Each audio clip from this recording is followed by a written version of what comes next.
Okay, advanced guitar, let's get to it. So today we're going to talk about the movable shapes. There are 3 movable shapes for today. The first one is the movable E shape. So with your tuned guitar, play an E major shape for me, but play it without your index finger. So what I mean is, using your normal E major, which is 0-2-2-1-0-0, I want you to rearrange your fingers so that you're actually playing without your index. So that means like this. So my middle finger holds the G on the 1st fret, my ring holds the A on the 2nd fret, and my pinky holds the D on the 2nd fret, okay? There's your E major movable shape. Now I'm calling it the movable shape because we're going to take this and we're going to go up and down the neck and play different chords. Before we do that, we'll do the chromatic scale. But I wanted you to do this so that I know you can do it, alright? So get your hand in position. Okay, so before we can put the movable E major shape into action, we need to remind ourselves the names of the notes up the E string. So on every fret position, it has a different note name, right? So let's just go through it one by one and make sure that we're all on the same page. The open E string is obviously E. Now you might want to get a piano in front of you, or a picture of a piano keyboard, or just the image on your screen so you can see, okay, first, the E note. Where is E on the keyboard? All right. Right next to E, going up to the right, there is no note between E and F. So the next note on the keyboard is F, which is right here on the fretboard, number 1. Then there's an F sharp, right? Okay, so we're climbing G and then G sharp. And from G sharp, we slide to A. Let me zoom out. From A, we go to B, A sharp, then to B, and then to C. Because B has no sharp. Okay, so from C, we're going to slide to C sharp, then D, D sharp, and E. Okay, so once more. E, F, F sharp, G, G sharp, A sharp, B, C, C sharp, D, D sharp, and E again. Now that we know that, we can do all of the movable shapes using the E string as our anchor, as our root, as our way of knowing just what the identity of the string is going to be, okay? So starting out at the bottom, we have E major. Now if I asked you to play an F major chord, you can use this exact shape and just slide up on the rails 1 fret up. Now you need to engage your index, which is that bar shape. So we want to squeeze between our thumb and our index, squeeze all 6 strings until your finger is basically flat, right? And that gives you F. So again, here's E. Logically, we slide up on the rails 1 fret to give us F. So that's an F major chord. If we keep sliding to the next one, that gives us an F sharp major chord. If we slide up again, we have G. Slide up again, we have G sharp. So we're basically recreating the chromatic scale using chords now instead of individual notes.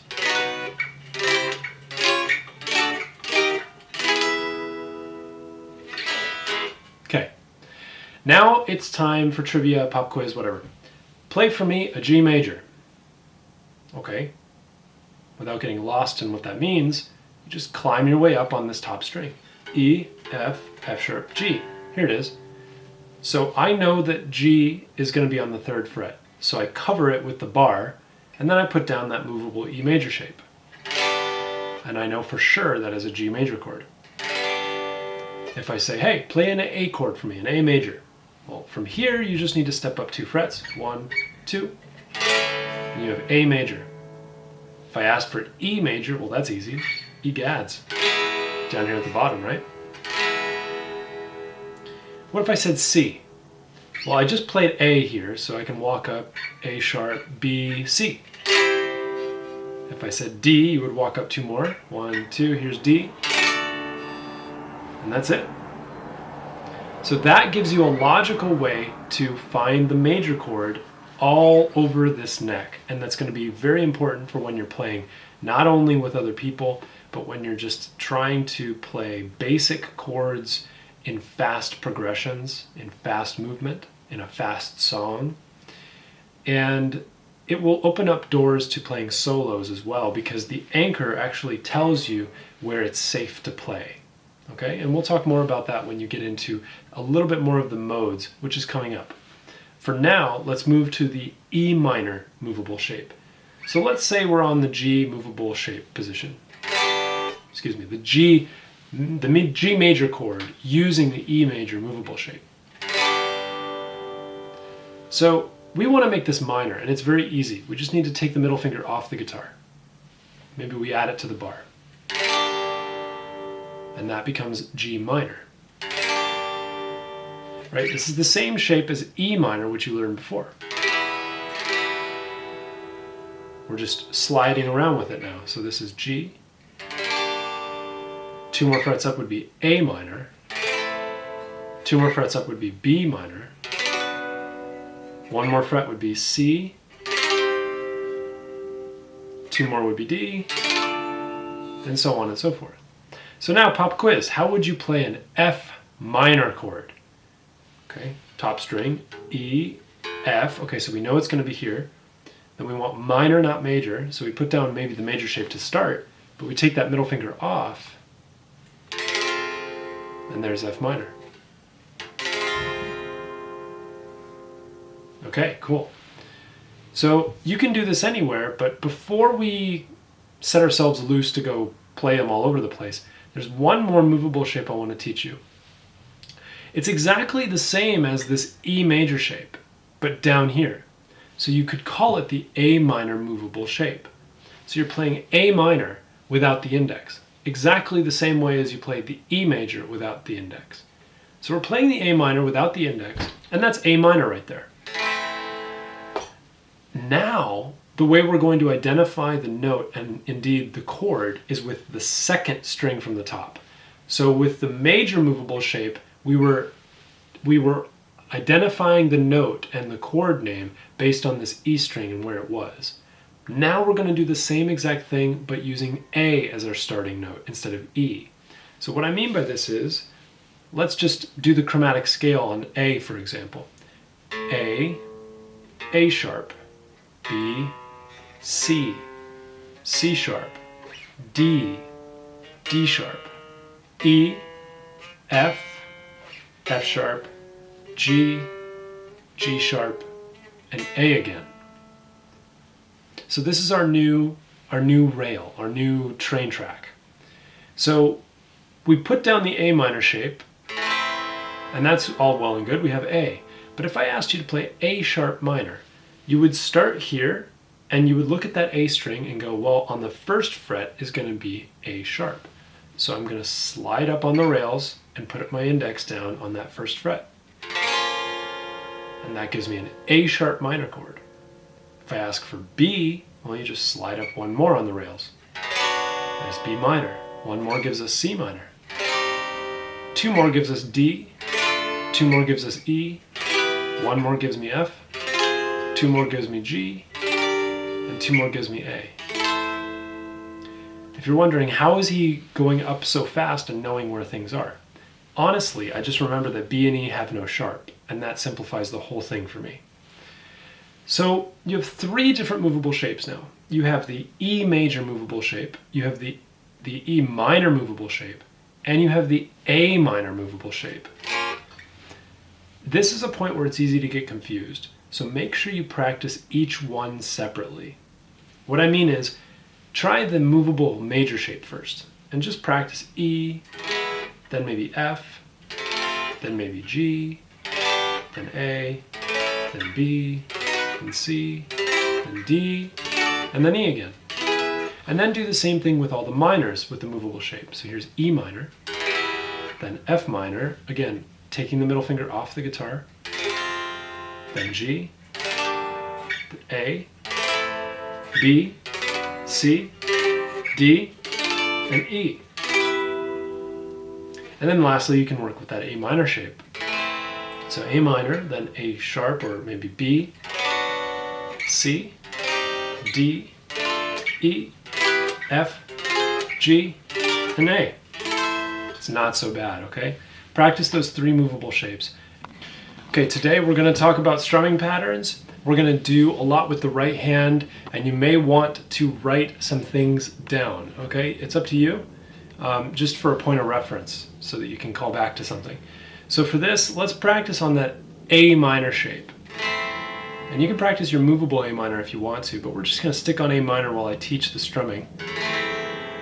So now you know that we're using A minor. Remember, it's 0, 0, 2, 2, 1, 0. And I'm going to switch the camera to the right hand. And so for this, what we're going to do is focus and isolate on the relaxation and the direction of the strum. When we're strumming, we want to feather all 6 strings,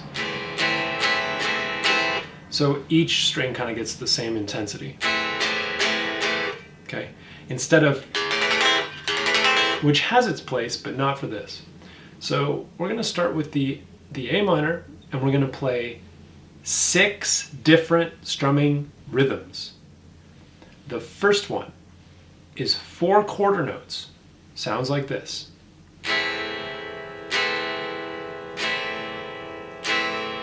They're all down strums. Try it.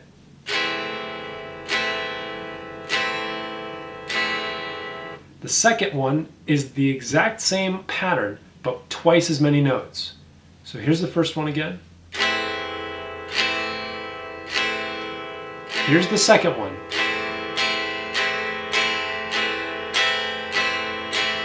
So the first one you hit 4 times, all down. The second one you hit 8 times, alternating down, up, okay?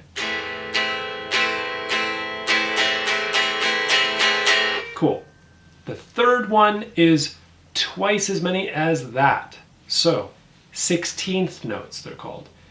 The first one, we're going to play 4 of them, hence quarter note. 2, 3, 4. The second one is 8 notes, hence 8th note. And the third one, we play 16 notes, hence 16th note. So, okay? So you can practice this, and you can build up the speed as you feel comfortable. But really the key is to relax, so that when you're going down, it's the same intensity as coming up, and also it's consistent. So you're not going, we're going to get to that rhythm, but that's not what this is. This is very mechanical, very robotic, straight and narrow, you know, straight lines, blah, blah, blah. So we want to get it perfect, basically. So we're going to do this over and over again. So 4, then 8, then 16th notes. And then we will introduce the last 3 patterns. Here we go. So A minor, 1, 2, 3, 4.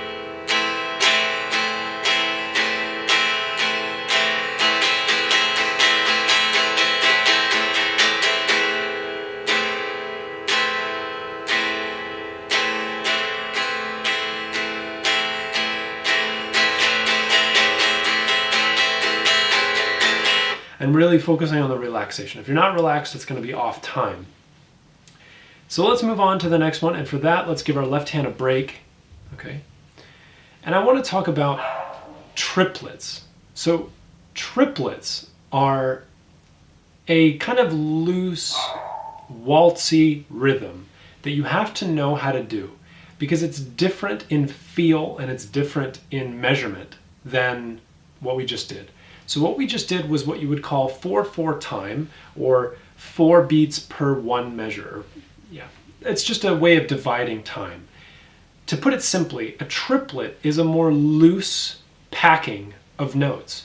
To demonstrate it, let's say I have 4 down strums. So 1, 2, 3, 4. If I do triplets in the exact same amount of time, the same space of playing, it would sound like this. So let me do it one into the other. So 1, 2, 3, 4. Trip, trip, trip, trip. So each of those quarter notes was replaced by 3 triplet notes. Again, 1, 2, 3, 4.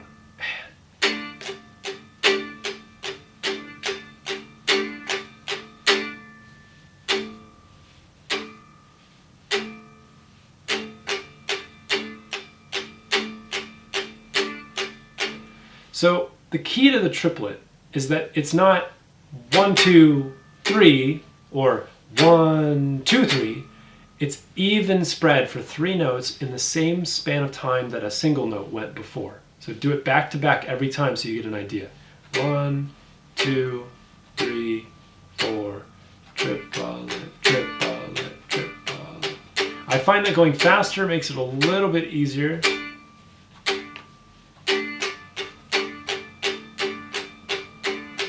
And in terms of direction, I'm going down, up, down, up, which is exactly the same as the waltz step. Okay, so now we move on to the next one.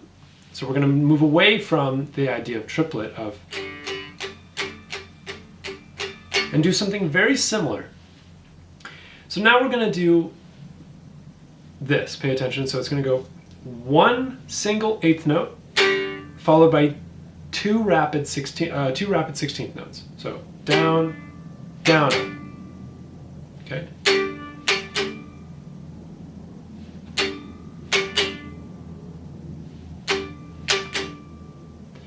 Now, out of context, it means nothing. So let me play 4 beats with quarter notes, and then I'll play 4 beats with this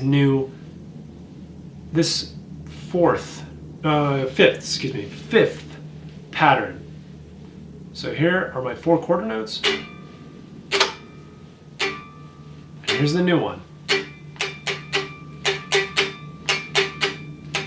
Now you don't have to do double up strum. You can go up down. That's fine. So let me do it again. 1, 2, 3, 4, down, up.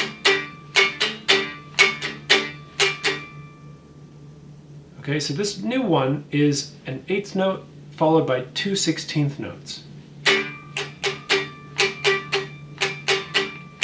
You can do down strums only.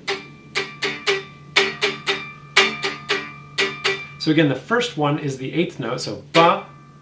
Then the 2 notes after it are exactly the same value, and they're 16th notes, so they're quick, right? 1, da, ba, ba, 8th, 16th, 16th, 8th, 16th, 16th.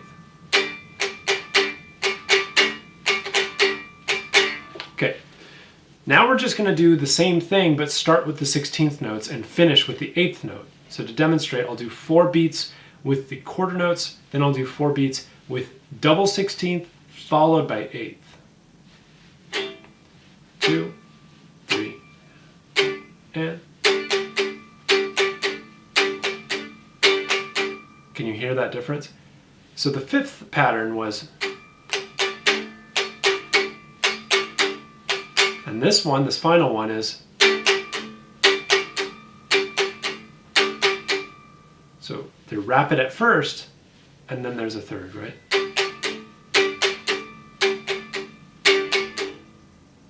Now the challenge.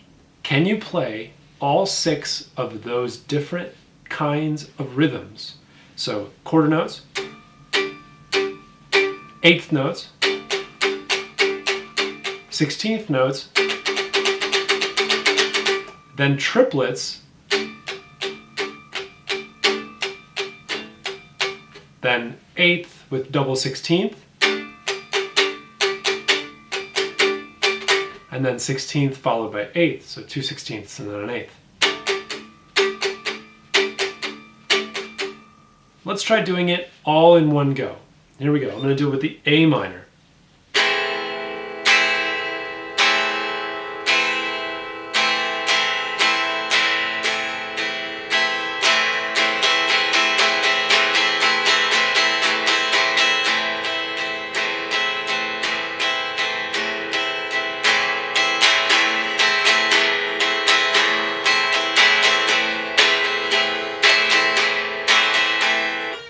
Did it! You can do it too. Slow it down if you need to, but you can do all 6 of those on A minor, and I think that's plenty to get your strumming and your rhythm going just a little bit more, and hopefully give you something new to practice. Okay, so take a little bit of time to practice this, and when you're done with that, we'll just go straight into the final segment for today, which is playing all of the movable caged chords. So what that means is, we are not limited to one chord shape when we move around. Now yes, I taught you 3 new ones. I taught you E, I taught you E minor, I taught you A minor, and you can move those around. But my last hint for you is that the CAGED system, the CAGED system, it works in such a way that allows you to move those shapes up and down the neck in a consistent way. So it opens up doors to new solo opportunities, and it gets you aware of how many different ways there are to play all these chords. So for example, let's say I have my C major chord right here. Well, that's fairly vanilla. We know that one, 0, 3, 2, 0, 1, 0, C major. No big deal. But now I want to move it around. Well, if I do, I'm going to be hitting all these strings that are not correct. Now, to my ear, that sounds great, but it's incorrect, right? That's definitely some grossness. It's interesting, but gross. That sounds beautiful, and you can kind of understand why. It's on the 8th fret, so that's part of the C major chord, so that's safe. Now, to make it movable, we would simply rearrange our fingers so that we're playing it with these fingers instead of with our index. So we free up our index so that it can play a bar. And that's what allows this C shape to move. So we do the C, then we do C sharp, then we do D, then we do D sharp, and E, F, F sharp, G, G sharp, A sharp, and B, and C again. So that's how you can move the C shape. And this can be applied to all of them. So let's say we have the A major, and we're going to leave the index out. We move up by 1 fret, tuck them all in, and hold the index down. This is much harder than it looks. This would be A sharp. And it's hard because you have to leave a gap between the bar and the fingers. So the next one would be B. It gets easier as you move up though. So the next one's C. Next one's C sharp, D, D sharp, E. It's going to be a squeeze now, so F, F sharp, G, G sharp, and A again. Nice. Now we can move the G. So here's our G shape. So G major is 3, 2, 0, 0, 0, 3, and we can just move this like this to free up the index. And so now if we move up by 1, that gives us G sharp. Move up again, that gives us A. Kind of a curious way to play A, right? Here's G, and here's A. Really interesting. Then you got A sharp, and B. Wait, no one's corrected me. All right, whatever, I guess I will. So the problem with what I just did was I was only holding my index 1 fret below, right? But that made no sense because if this is G, there was a big gap here. So it wasn't consistent, and hopefully you could hear that. So this is G major. And if I put my index here, it's no longer G major, it's something else because these strings are getting pushed. So I need to maintain a really big distance, and that's not easy to do. Very difficult to move with the G shape, but you can do it. You can do it. Just take some practice, and I admit I'm not very good at it because I don't enjoy the movable G shape. But as you move up the frets, it does get easier, I will admit. Okay? And then we have that E shape, which I taught you, so the movable E.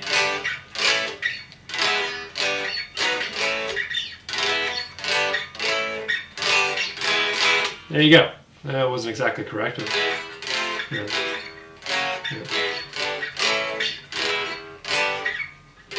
Yeah. There you go. So now you got smoke on the water, right? Or Iron Man, whatever. D. So the D shape is also pretty easy to translate and transfer. So we have D major, and then we just need to put a bar down. But remember, there's a big gap here, so that's going to be a pretty big gap for our index, but it does get easier the farther up you go. So if this is D major, this becomes D sharp major, and this becomes E major.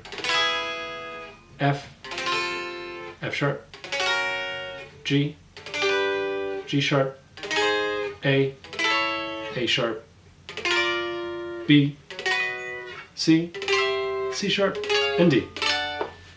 So every single one can be translated into a movable shape. For consistency, I use the E major movable shape because it's just so darn good and reliable, and it's also easier for me to memorize one string and focus on that one.